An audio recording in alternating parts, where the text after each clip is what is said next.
In Tears of the Kingdom, we are given hints that the three dragons that soar over the skies of Hyrule were once Hylians or Zonai that went through the process of draconification to become the three spirits seen in Breath of the Wild: Farash, Nidra, and Dinral. In today's video, I'll be creating designs for what these spirits may have looked like before the events of both Breath of the Wild and Tears of the Kingdom. I started sketching Farash first because Farash was the first dragon I ever saw in Breath of the Wild. If I'm being honest, the three dragons were probably originally Zonai, but I didn't feel like drawing Zonai, so I drew Hylians instead. I did Farash's hair in a messy bun because I figured if she had a secret stone, she was probably like a defender of the kingdom or something, and that would require a bit of fighting. I also decided to base their outfits off of the three elemental ones seen in Tears of the Kingdom, but of course I changed it to fit a girl, and also took out some of the Zonai charms because I'll be drawing Hylians, and adjusted the tabard because I didn't really like the way it looked going down the front. I started sketching out the character in the pose, and my original plan was to have her carrying her weapon in one hand while having electricity in the other hand, though I never did end up adding any electricity or lightning to her hand. I had also decided to give them all different weapons, and I went with a halberd for Farash.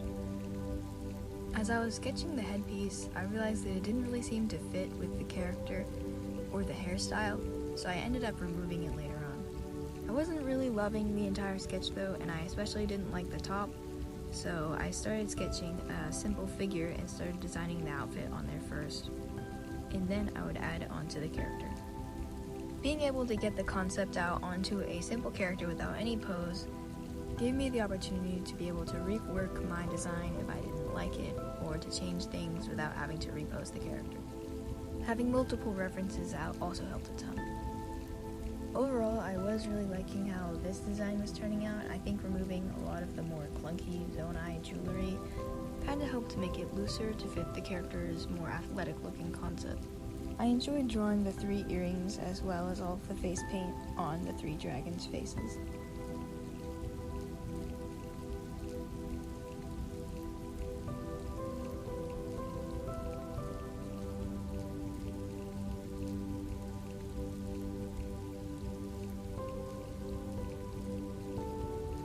After I fixed up the outfit, I started on the second sketch.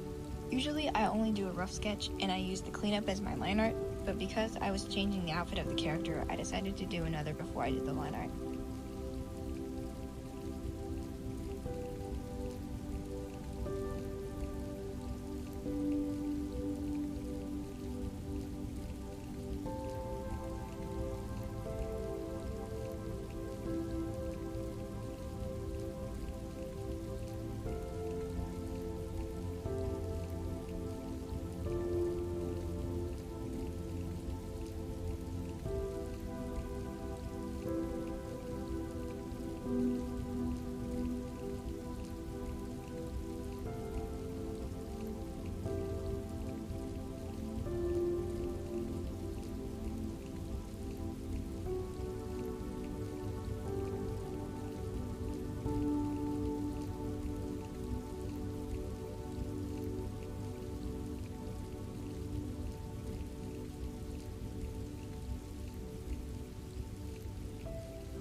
I filled the base colors and began shading using a magenta sent to multiply on the skin.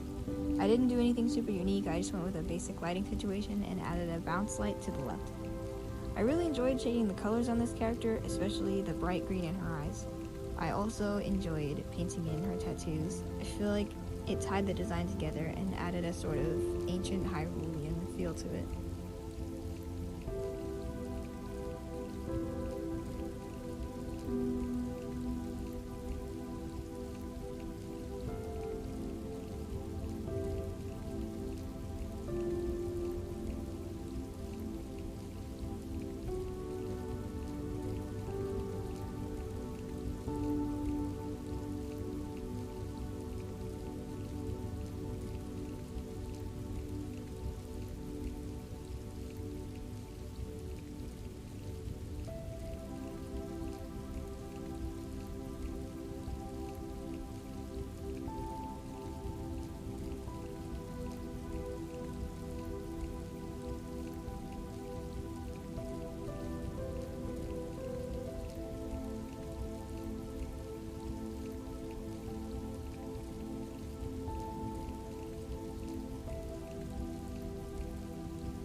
I really liked the way that Farosh's design turned out, and I feel like it gave very similar vibes to the original design of the dragon.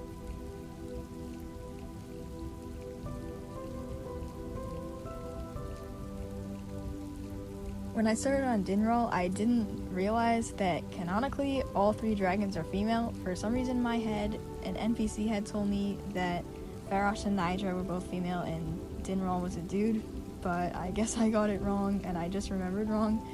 So I still hope you enjoy my guide design of Dinroll anyways.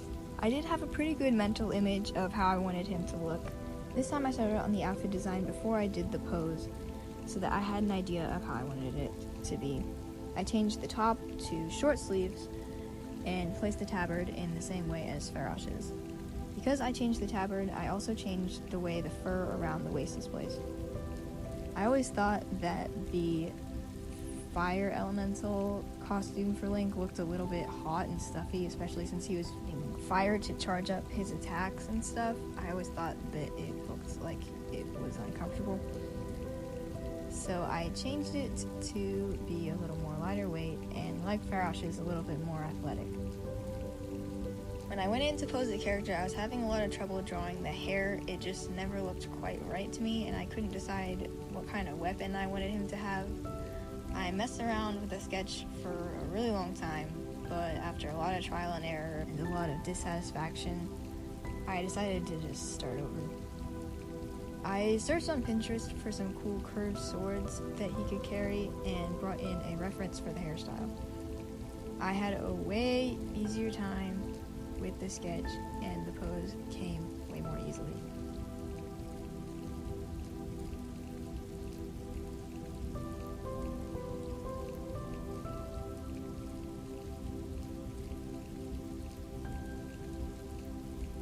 I did the cleanup and adjusted some of the proportions with the liquify tool to balance it out, and then filled the base coat. I unfortunately forgot to turn my screen recorder on for the entire shading process, but luckily Ibis Paint records it for me, so I have used that. I tried a more dynamic lighting situation with darker shadows and more orange colored light, and Honestly, it's not my favorite, but I didn't really feel like changing it, and in the end, I think it turned out alright.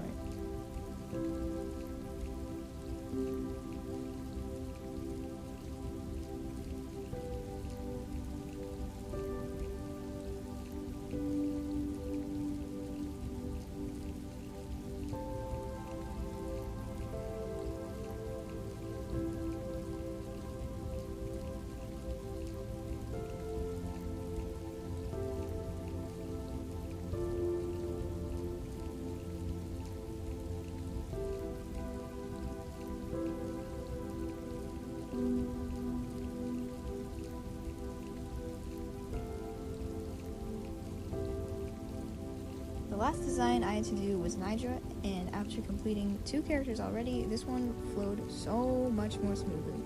The outfit was already pretty close to how I wanted it. All I did was adjust the tabard, so I didn't feel the need to do a concept sketch for this one. I gave Nidra an axe because I wanted to pose her with a weapon resting on her shoulders, but I had already done a halberd for Farash, so another spear seemed redundant. Axe design isn't my favorite, but a sword seemed pretty basic, so I went with it anyways. I gave her a high ponytail that fans out around her head, reminiscent of the ice spikes around the dragon's head. I forgot to draw her any tattoos, but I had already merged all the layers by the time I remembered that. Because Nidra was the last dragon I designed, the creation process was pretty straightforward. And I don't really have too much to say about it. I do really like the design and was happy with how it turned out, and the blue bounce light was very fun to add. The only part that gave me much trouble was the design on her tabard, because I couldn't make the ice look flowy, but eventually I added some swirls that I liked.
These are my finished dragon designs from The Legend of Zelda Tears of the Kingdom. I really liked how they turned out and the way they coordinate.